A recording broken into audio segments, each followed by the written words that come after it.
Hello, welcome to this video where I'm looking at the Tales of the Valiant free one-shot that I was sent, perhaps because I backed the project. So let's take a closer look. I'm going to enlarge, well, let's look at this art first. Enlarge it a little bit. Beautiful. It's a lovely blue. Let's give credit where it's due to the creators there. It's an introductory adventure. Alternatively, this adventure can be converted to 5e or whatever you want. Suitable for 4 to 5 first level characters, can be adjusted for more or fewer. Let's go to the adventure background.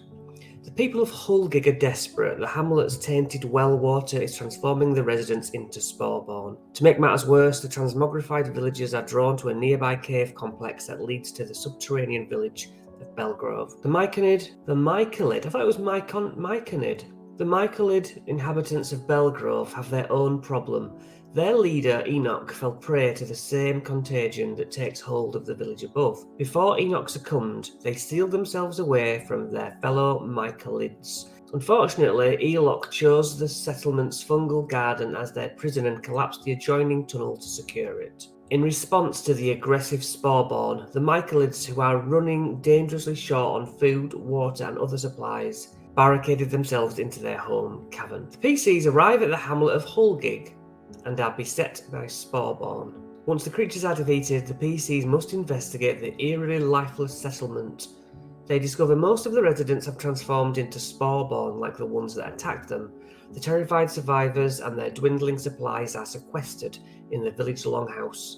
Further investigation leads to a nearby cavern complex housing the subterranean village of Belgrove. So here we have a prominent human fanatic cultist, Eris Speltz. Warm brown eyes, a welcoming smile, serpentine dreadlocks, with a tool-filled leather smock over top worn but well-made clothing, carries a two-handed sack of clacking clay pots. A little bit of description as to her character. She carries these weird grubs, actually corrupted leeches. She can be a bit of a liar, which doesn't help. Then there's Kailana the Shaper, late 20s, olive skin and metallic gold eyes, wide-brimmed hat decorated with a clockwork sparrow nested in gold wire, golden gear amulet, extensively patched leather duster, tools and spare parts everywhere. Speaks quickly, uses small words, kicks inanimate objects when they don't work the way she expects them to. She gives you some information. Several factions in this adventure. Belgrove residents. Enoch is Belgrove's leader. Cultists of Demon Lord Orgeth, who devour a worm. Hulgig residents and the Sporeborn themselves. Kailana, an itinerant craftsperson of modest repute, hires the PCs. Her Solodron partner Wingnut is missing, so Hulgig, an eerie silence and empty streets. Beady-eyed crows roost on the eaves of colourful houses. The bright paint on the houses of this hamlet seems dull in the shadow of the low, nameless mountain that looms behind it.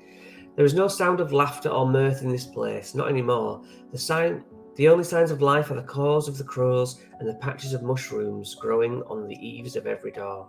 Okay, it's run down, it's mouldy. Where is everybody? A hand pump built into a well of whitewashed stone provides water. Ambush time. Sporeborn skull blooms, equal to the number of PCs -1. The barrel of drinking water in the longhouse is tainted with this fungus. Random encounters. Each hour the PCs spend in the village, you roll on a table. Let's say that I did. 3 feral wolves with slavering jaws and protruding ribs seek an easy meal. Easy wolves have nearly killed my players before.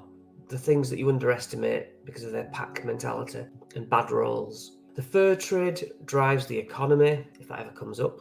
Before the fungus started infecting villagers, the residents and their Mycalid neighbours were friendly. Now the survivors wrongly suspect the mushroom folk are responsible. 9 people in the longhouse are the survivors, 4 in lots of lots, and 5 unaccounted for. Only 2 structures are barred against the tide of Sporeborn. The longhouse and lots of lots. Must be a shop or something. Yeah, general store. In the town centre, there's a longhouse painted blue and trimmed in navy. Well-trodden paths lead to this place. Once it was surely vital to this town, now the windows are shuttered. Neither light nor voice dwell in this place any longer. Getting inside, it's large enough to just barely house every resident for a short time. The doors are wedged shut. Merwick the Druid is the spiritual leader and is with 8 commoners and his dog Shelby inside. The villagers are named thusly. Lots of Lots is a 2-story building, yellow with green trim. A cheery bell tinkles, half-empty shelves coated in dust. The mountain wind jingles a cheery bell atop this humble 2-story shop, painted yellow and trimmed in green. The windows of the shop are unshuttered, and the porch is swept. Kyle and her husband Stu refuse to leave their general store. It remains open for business.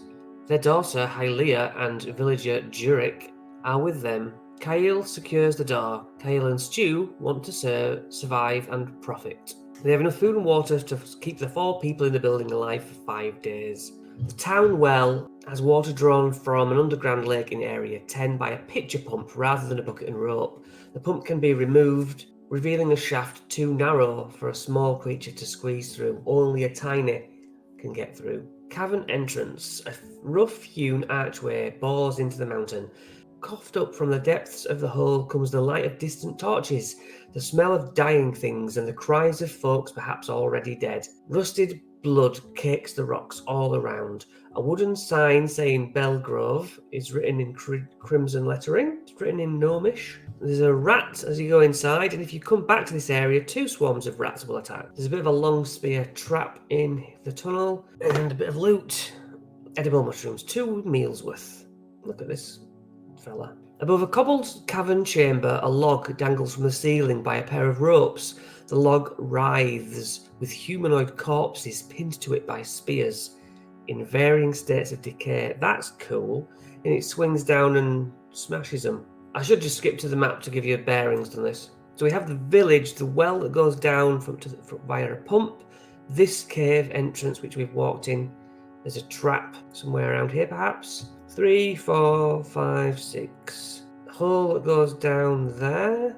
7, 8, 9, 10. So 4, 6, and 10 seem like they have the most details. Bound in a net hanging from the ceiling, a man in rags writhes and cries out for help with a ragged voice. Below him, humanoid figures blossoming with mushrooms circle about a pile of rocky debris. This is Dustin, a commoner. 1d4 skull blooms and a bloat blossom. I imagine that's what the picture was we just saw. There's a corpse under the rubble, his wife Salah. A loot table. Before the PCs go further south, let them level up after these few little fights they've had. Number 4. Pale, sickly blue light suffuses a tiered chamber. Crumbling buildings with conical roofs dot the cavern. Stale rot and flitting shadows course through the dark. More spore-born skull blooms.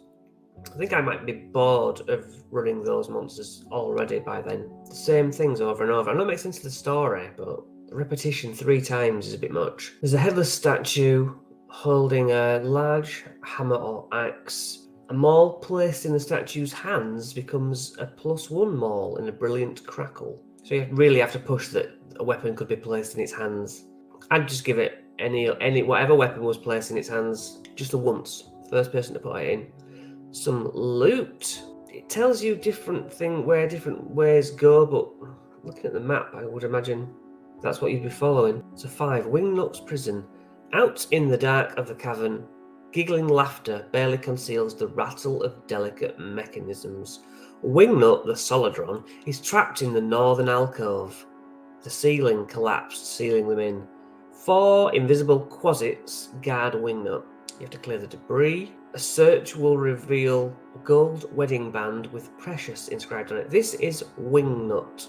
Scuffed fuselage, constantly roving eye. Speaks in certainties. That ring belongs to Nonna, and she will give you a reward for returning it to her. 6, Belgrove itself. Bulbous fungal homes moulder in the damp darkness. Humanoid figures roam, weaving between rotten heaps, bent on some unknown purpose. Myconid commoners. So this is the civilization part. They will not talk to you if you use intimidation. They become unresponsive. Ah, nice art. 7. The dump site. Heaps of rotting flesh commingle with mouldy waste in the vast chamber. The stench of decay is accompanied by the rushing sound of a dark river running through.